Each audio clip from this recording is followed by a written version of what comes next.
Malayalam big boss season 7 ലൈവിൽ ഇപ്പോൾ നടന്നുകൊണ്ടിരിക്കുന്നത് അനുമോളോട് സംസാരിക്കാൻ നെവിൻ എത്തിയിരിക്കുകയാണ്. അങ്ങനെ അനുമോളുടെ ബെഡിലാണ് നെവിൻ കിടക്കുന്നത്. അനുമോളോട് നെവിൻ പറയുന്നുണ്ട്, ഞാനിപ്പോൾ സ്വേച്ഛാധികാരിയല്ല, നെവിനായി മാറി എന്ന് പറയുന്നുണ്ട്. കാരണം ലൈറ്റ് ഓഫ് ചെയ്തു, ഇനി നാളെ രാവിലെ ലൈറ്റ് ഇടുമ്പോഴാണ് എൻ്റെ ഉള്ളിലേക്ക് അത് കയറുകയുള്ളൂ എന്നൊക്കെ പറയുന്നുണ്ട്. അനുമോൾ ഇവിടെ വന്നിരിക്കുക, സംസാരിക്കട്ടെ എന്ന് പറയുന്നുണ്ട്. അനുമോൾ പറയുന്നുണ്ട് സംസാരിച്ചോളൂ എന്ന് പറഞ്ഞുകൊണ്ട് അനുമോൾ ടർക്കിയൊക്കെ എടുത്ത് കുളിക്കാൻ വേണ്ടി പോകുന്നുണ്ട്. അപ്പോൾ നെവിൻ പറയുന്നുണ്ട്, ഷാനവാസിനോട് ചോദിക്കുന്നുണ്ട്, നിങ്ങളെന്തിനാണ് ഈ കന്യകമാരുടെ ബെഡിൽ ഇവിടെ വന്ന് കിടക്കുന്നത്, നിങ്ങളോടാരാണ് ഇവിടെ വന്ന് കിടക്കാൻ പറഞ്ഞതെന്നൊക്കെ ചോദിക്കുന്നുണ്ട്. അങ്ങനെ അനീഷിനോട് പറയുന്നുണ്ട്, നിങ്ങളെയാണ് എനിക്ക് ഏറ്റവും ഇഷ്ടപ്പെട്ടത്, നിങ്ങളാണ് എൻ്റെ ഏറ്റവും നല്ലൊരു മന്ത്രി, നാളെ രാവിലെ ലൈറ്റ് ഓൺ ചെയ്ത് കഴിഞ്ഞാൽ നിങ്ങൾ വേഗം തന്നെ എൻ്റെ അടുത്തേക്ക് വരണം, ഇപ്പോൾ വേഗം പോയി കിടന്നോളൂ, ഉറങ്ങിക്കോളൂ എന്നൊക്കെ പറയുന്നുണ്ട്.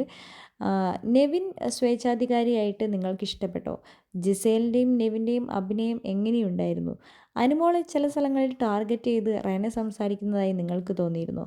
നിങ്ങളുടെ വിലയേറിയ ഓരോ അഭിപ്രായങ്ങളും നിർദ്ദേശങ്ങളും നമ്മുടെ കമൻറ്റ് ബോക്സിൽ കമൻ്റ് അറിയിക്കാൻ മറക്കരുത്.